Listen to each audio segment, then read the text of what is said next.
Ciao, ciao. How is everyone? Good morning or good evening, wherever you are. We're having a few time changes around the world at the moment. So I know that it's early evening for some people and nice and early in the morning for others, like here in Australia. I think next week our clocks go back to for winter time. And we did last night, my family and I did a nice little passeggiata down to our local gelato store, which in Melbourne is Piccolina, which we think are the best in Melbourne. If you want to try some really great Italian gelato in Melbourne, Australia, then you get down to Piccolina. Anyway, today I'm joining you live. And if anyone's listening, make sure to shout out. But what I wanted to do today was share with you a region that is hiding in plain sight.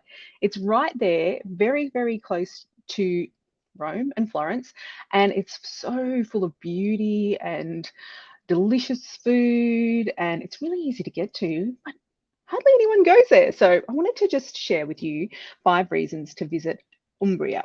Okay, so I'm just going to run through a little few photos because, what can better describe it than just me talking? I think it's a really great way to show you some pictures of this beautiful part of the world so you can understand what to do. And then at the end, I'm going to tell you how you get there because it's really, really easy. And I think if anyone's really interested in food in the countryside, then they should definitely consider adding Umbria to their itinerary.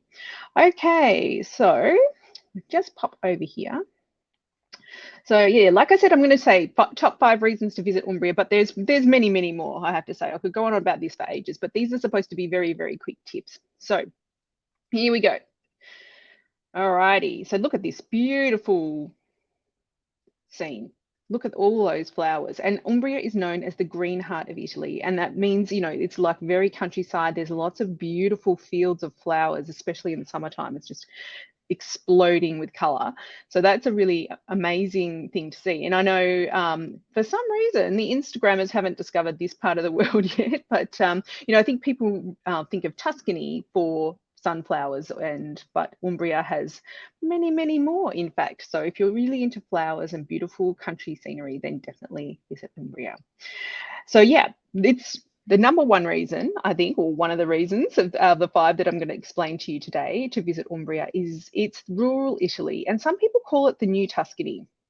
And I think that's a little bit unfair because Umbria has been there for obviously as long as Tuscany, and it's also a place that has a very, very deep and rich history from Etruscan times. So they were the forerunners of the Romans, and you can have this sense of antiquity and longevity through this countryside, and it's very beautiful. And you can see in this picture, there's so many flowers, and it's just a riot of color, poppies, sunflowers, all different blooms just exploding throughout the countryside. And what just a delightful scene. And like, as I mentioned, not very many people go there. And honestly, I think it's mainly to do with marketing because Tuscany has done a very good job of marketing their countryside. And obviously helped along by several movies like Under the Tuscan Sun and Eat, Pray, Love.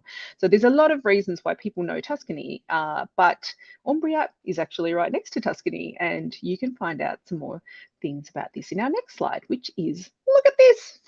This is a picturesque hilltop town, and Umbria has like dozens of them. This one is Trevi, and it's surrounded by olive groves, and it's beautiful churches atop the hill, beautiful stone buildings, cobbled streets, and just a slower pace of life. And when we talk about that in Italian terms, we say piano piano, slowly, slowly, and that's the pace of life here in Umbria. So when you visit Umbria, things to do is to enjoy the nature, visit these hilltop towns, and just soak up this gentler pace of life. And I think after the couple of years we've had, it's probably not such a bad thing. Now, the number 3 reason why we should visit Umbria is that it's home to some beautiful medieval cities, and the most famous of these is Assisi. And Assisi is perched on a hill, and it's the home of some very incredible churches and actually basilicas, and it was the final resting place of St. Francis. So many Catholic pilgrims come to Assisi, as to pay their respects. But it's a beautiful town steeped in history with lots and lots and lots of interesting stories to tell and places to see. Now, it's not the only city actually in Umbria that you can reach. And the other one, there's a couple. Perugia is very, very famous for chocolate. And it's a university town where many American students end up going, and they're spending some time in Italy. It's a beautiful city. And also Orvieto, which is very easy to get to from both Rome and Florence. And Orvieto, again, is perched on a hill and it's got some incredible different sites. So not only do you have the hilltop towns in Umbria, but you also have beautiful medieval cities. So what else can you do in Umbria? You can eat. Oh my goodness. So later this week, if you're a podcast listener or someone that likes to tune into the Untold Italy podcast, we're going to be talking about some of the dishes that you can try in Umbria. And this is probably the most famous, which is porchetta. And porchetta is a very rustic dish, and it's slow cooked pork or whole pig cooked over for a very long time over coals, and it's absolutely delicious. And you put it into a panino and a sandwich and off you go, and it's very, very delicious food. So Umbrian cuisine is not fancy, and I learned why, and you'll find out why if you listen to the podcast. But essentially there was no royal court in Umbria, so they didn't have the famous chefs coming from France or Spain to sort of jazz up their cuisine, so to speak. So what you have is delicious country style cooking.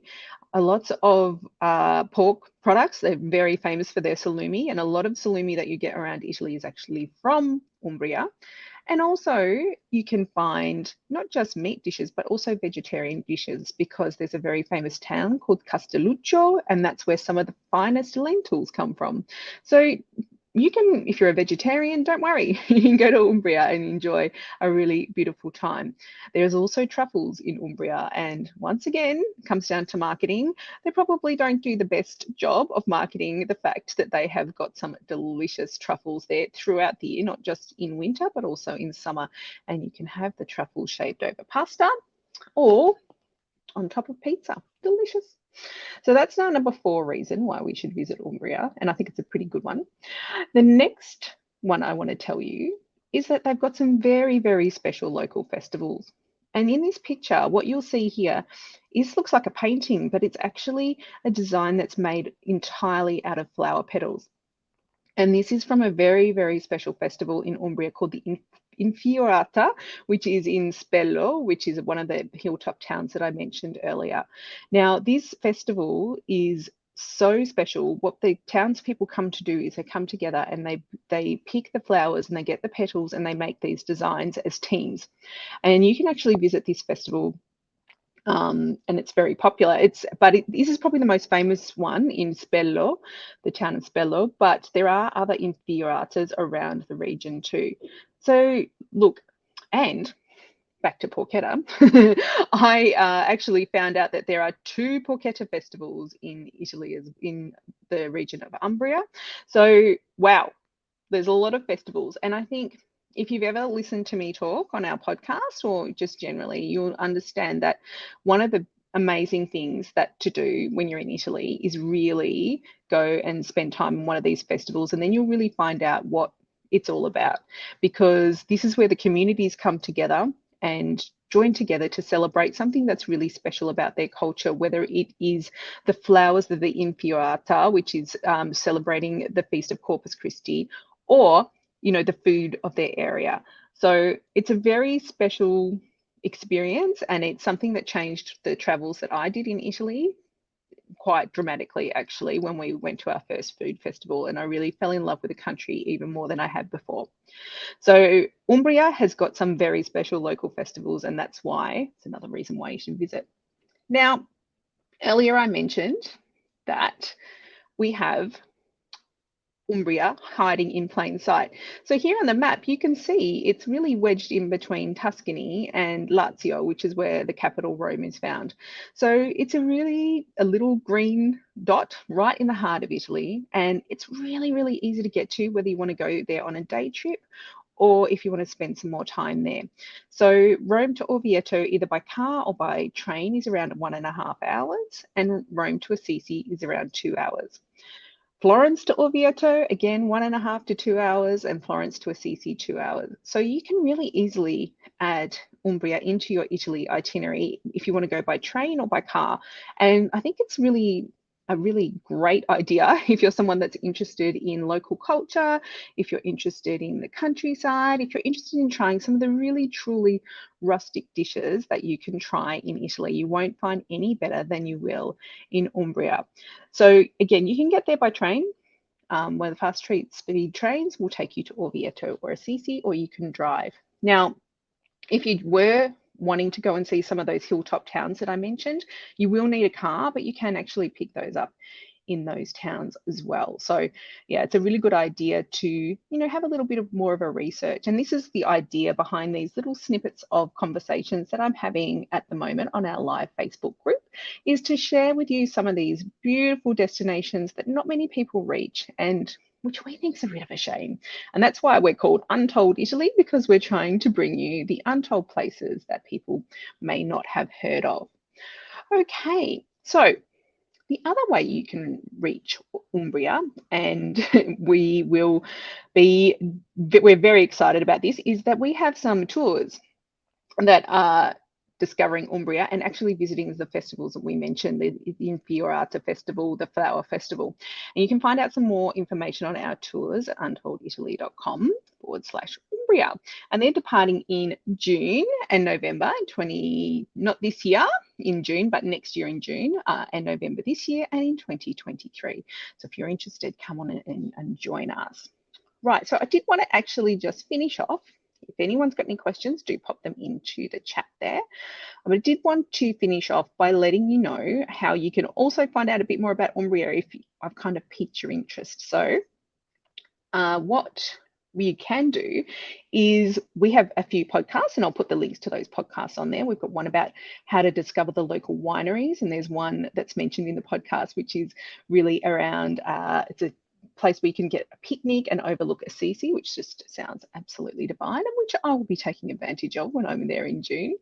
And the other one is from a lady called Michelle Damiani, who's an author who's written several books set in the region. And Michelle actually wrote out part of the pandemic living in Spello, the town that we mentioned earlier where the Flower Festival is. And Michelle describes in our podcast the experience of taking part in that festival herself. And it's a really quite an emotional experience for her, and absolutely delightful. And it certainly inspired, some of our travels and some of our plans for this year, because Michelle has such a passion for Umbria and the region that she talked about. So yeah, Michelle's books can be found on Amazon, and they're called the Bel Canto series, and it's set in the little villages of Umbria, and you're bound to fall in love with them. And lastly, this week we're going to be having on our podcast, we're having a very special guest who runs a cooking school near Assisi, and she's going to be sharing some of the amazing dishes that you can try in Umbria. So if anyone has any questions about Umbria, let me know. Otherwise, or any general questions at all, I'll just stay on here for a little minute. Otherwise, I'm going to head off to my day, Monday morning. Okay. Wonderful. But I do think, yeah, if anyone's been to Umbria and they want to shout out and just say how lovely it is, please do that, because it's a really special region. And as I said, it's hiding in plain sight. Well, that's all for me for today. I'll be back next week, and we're going to be doing a live itinerary sort of overview with my friend Danielle, who does itinerary planning with people, and she's going to select one lucky winner to go through their itinerary and have a consultation so she can show them how they can make the most of their trip to Italy. So I hope you join us then next week, and until then, it's ciao for now. Bye.